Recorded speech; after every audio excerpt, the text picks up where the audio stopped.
आज फागुन के दिन ब्रिजधाम की ये होली दर्शनीय है। कान्हा के रंग में पूरा ब्रिजधाम और गोकुल डूब गया है।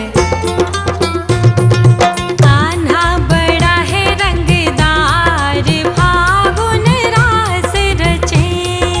कान्हा बड़ा है रंगदार, फागुन रास रचे।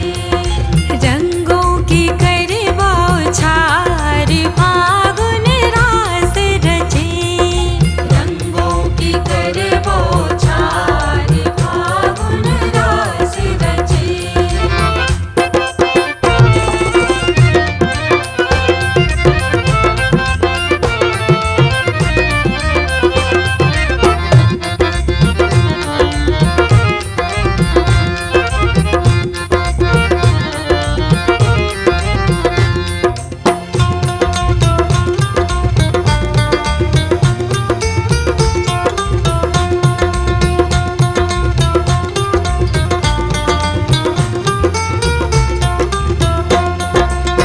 कान्हा की सबसे निराली है होली। कान्हा की सबसे निराली है होली।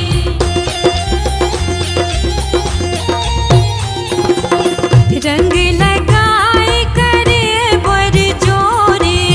रंग लगाए करे बर जोरी। रंग रसिया कर तकरार, फागुन रास रचे।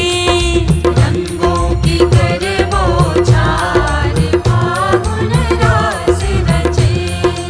रंगों की करे बौछार, फागुन रास रचे।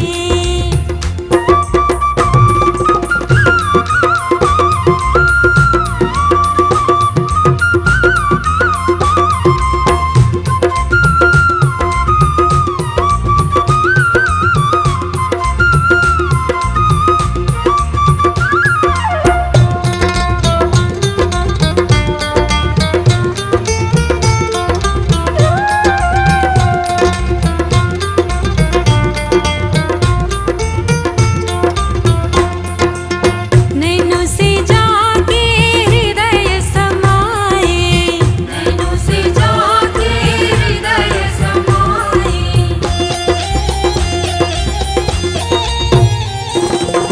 रोम रोम पे रंग लगाए। रोम रोम पे रंग लगाए। श्याम रंगों में डूबा संसार, फागुन रास रचे। रंगों की करे बौछार, फागुन रास रचे।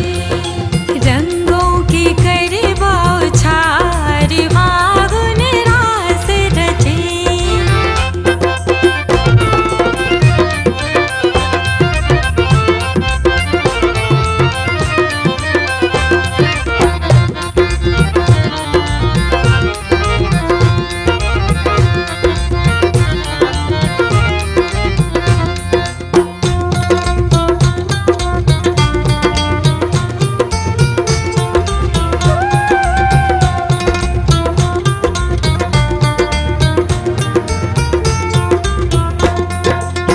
कान्हा के रंग रंगे नर नारी। कान्हा के रंग रंगे नर नारी।